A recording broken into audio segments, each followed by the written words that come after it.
Durant le premier semestre 2016, l'encours des créances douteuses au sein des banques commerciales nigérianes a augmenté de 6,4%. Le rapport de stabilité financière publié par la Banque centrale indique que le volume global de ces créances douteuses au 30 juin était de 1680 milliards de naira, environ 5,52 milliards de dollars. Cela représente une hausse de 158% en l'espace de 6 mois à compter de fin décembre 2015.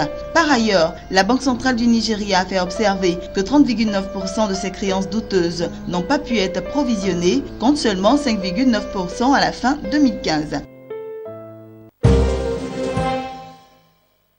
Assurance du Cameroun Vie, en abrégé ACAMVie, telle est la dénomination de la nouvelle compagnie d'assurance agréée en novembre 2016 par le ministère des Finances, après avis favorable de la Commission régionale de contrôle des assurances, de la CIMA, le gendarme du secteur en Afrique centrale et de l'Ouest.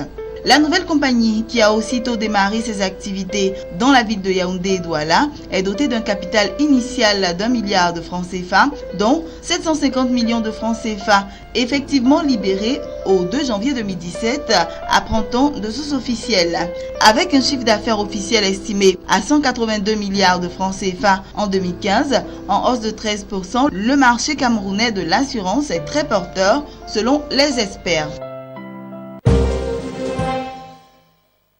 Le gouvernement nigérian va fermer l'aéroport international Nnamdi Azikiwe pendant 6 mois.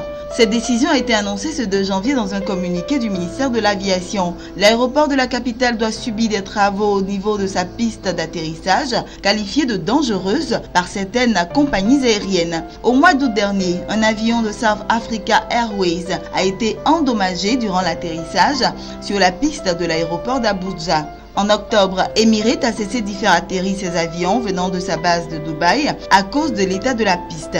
D'autres compagnies aériennes ont récemment menacé d'arrêter les vols à destination d'Abuja pour la même raison. Les travaux seront effectués dans un premier temps pendant 6 semaines. Ils se poursuivront après la réouverture de l'aéroport et devraient durer 6 mois selon le ministère.